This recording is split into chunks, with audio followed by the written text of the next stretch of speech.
Narodu Garkan na Garka, Tegan member to my Rusti. God, the Magle membership is Yasmina. It's a party basis for was the egg and his Magle membership. Since the Balajagas, Napa when Mujobas, very much.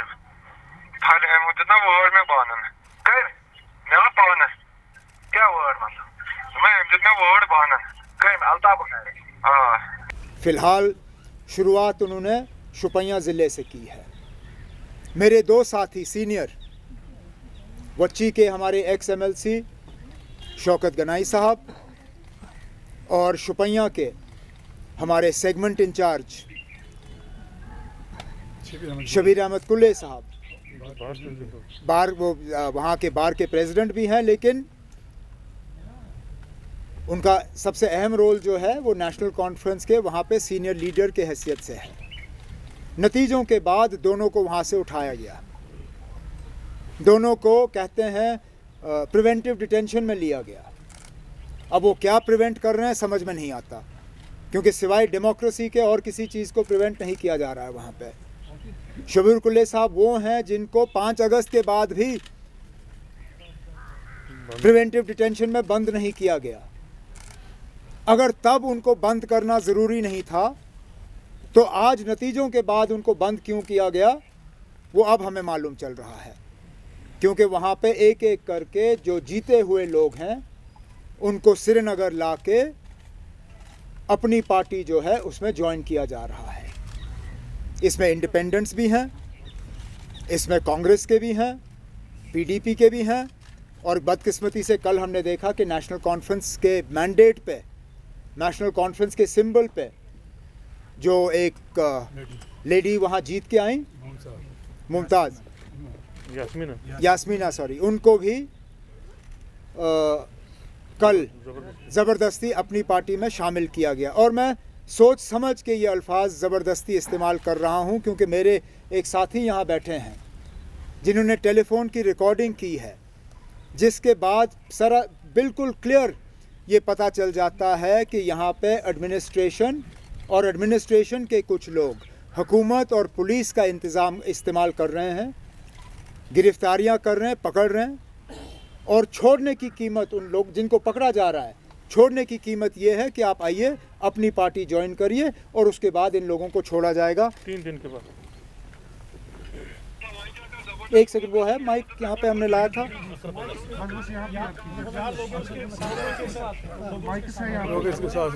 एक second, इसको दोबारा शुरू कर लो। ये लाइए यहाँ, ये लाना बस इसको वहाँ।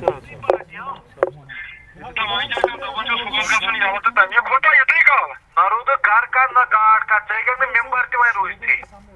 God, the Magle membership is Yasmina. It's a party basis for was the egg and his Magle membership. Since the Balajagas, Napa when Mujobas, very much. Had him with the word me bonan. Good. Never bonus. Get word, man. Ma'am, did no word bonan. Came Altabo. Don't guard the kind of bonums. Course, I got giant salon buckler. Trado. Course, Park. The gas was not.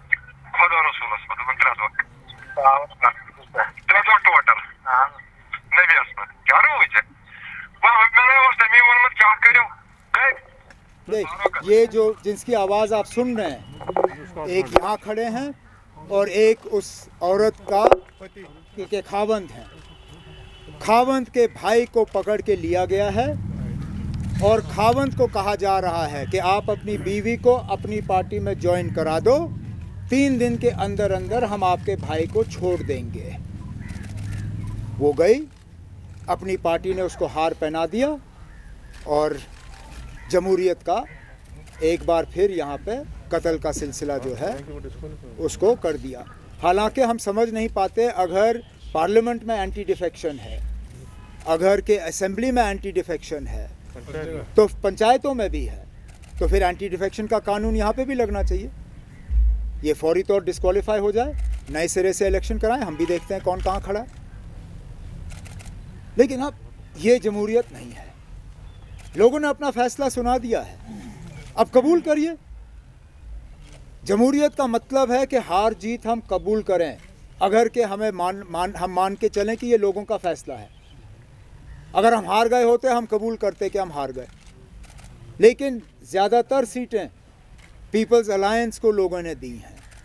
समझ में नहीं आता ये BJP अपनी party, रियासत की हुकूमत और मरकज़ की हुकूमत ये इस चीज़ को कबूल क्यों नहीं कर पाते। हम आज इस प्रेस कॉन्फ्रेंस के ज़रिए दोनों जम्मू कश्मीर की हुकूमत को और मरकज़ की हुकूमत को ये कहना चाहते हैं कि जमहूरियत के साथ खिलवाड़ मत करिए। जम्मू कश्मीर ने वैसे भी इन चीज़ों का बहुत बड़ी कीमत चुकाई है। अगर के वज़ीर आज़म साहब खुद कहते हैं कि इन इलेक्शनों में जमहूरियत की जीत हुई है, जमहूरियत को वो कहते हैं उन्होंने दोबारा ज़िंदा किया है, तो मेहरबानी करके अपने एडमिनिस्ट्रेशन को, अपने पुलिस को, अपने सिविल अफसरों को कहिए कि वो इन चीज़ों में दखल ना दें। जहाँ पे मेरे 2 सीनियर साथी अब कैद में हैं उनको फौरी तौर छोड़ दिया जाए, और जो इस तरह जीते हुए कैंडिडेट्स के फैमिलीज़ के साथ छेड़छाड़ की जा रही है इसको रोक दिया जाए, ताकि आवाम की जो आवाज़ है वो सब पूरी तरह से सुन पाएँ। यही मैं आपसे कहना चाहता था, और इसके बाद आपके कोई सवाल होंगे तो मैं जवाब देने की कोशिश करूँगा। उमर साहब, भाजपा कह रही है कि धारा 370 खत्म होने के बाद लोग अब जो हिस्सा लिया है इस डीडीसी इलेक्शन में, आप कह रहे हैं कि ये इस पावर के खिलाफ है, तो किन की हम सुने? बीजेपी का कहना ही गलत है, क्योंकि अगर आप इन इलेक्शनों का मुकाबला 2014 के असेंबली इलेक्शन के साथ करें तो लोगों की पार्टिसिपेशन जो है उस इलेक्शन के मुकाबले कम रही है। अब चलिए, असेंबली का शायद लोकल इलेक्शन के साथ मुकाबला नहीं करना चाहिए, पंचायत इलेक्शनों के साथ मुकाबला करिए जो 2011 में करवाए गए, जब सागर साहब उस वक्त रूरल डेवलपमेंट के मिनिस्टर थे। 70-80% से कम कश्मीर की वादी में वोट नहीं पड़े। तो अगर बीजेपी का ये मानना है कि इससे पहले इस तरह इलेक्शनों में लोगों ने हिस्सा नहीं लिया, वो गलत है। हाँ, ये हम ज़रूर कह सकते हैं कि 2019 के बाद, खासकर 5 अगस्त के बाद इलेक्शन कराए गए, और अगर 2018 के पंचायत इलेक्शनों के साथ इसका मुकाबला करें तो टर्नआउट ज़्यादा बेहतर रहा। लेकिन अभी भी अगर आप जम्मू का मुकाबला कश्मीर के साथ करें तो इतनी बड़ी पार्टिसिपेशन नहीं रही कश्मीर से जितनी शायद बीजेपी वाले एक्सपेक्ट कर रहे थे। Umar Sahab, on many seats we have seen that PDP, which was a constituent of PAGD and your party, they had candidates. For example, even CPIM had certain candidates in Kulgam district. What was the alliance about then? If you couldn't agree on the majority of seats, we agreed. Yes. On some seats, there was an exception where the alliance had candidates from multiple parties. But please understand the circumstances under which we fought these elections. This alliance came into being only a few months ago. Barely had the alliance come into being that this government announced the elections. The process of elections had already started. The first notification had already been issued when we sat down to discuss whether to participate or not. In fact, most commentators had made up their minds that the alliance would not even survive seat-sharing negotiations. And therefore, although it is unfortunate that we were not able to solidify the alliance on every seat, I think the fact that on a very minuscule number of seats we ended up in a contest, I don't think that's a big deal. I think the fact that the alliance was able to cement a seat-sharing arrangement is far more important than the fact that we fought against each other on a handful of seats.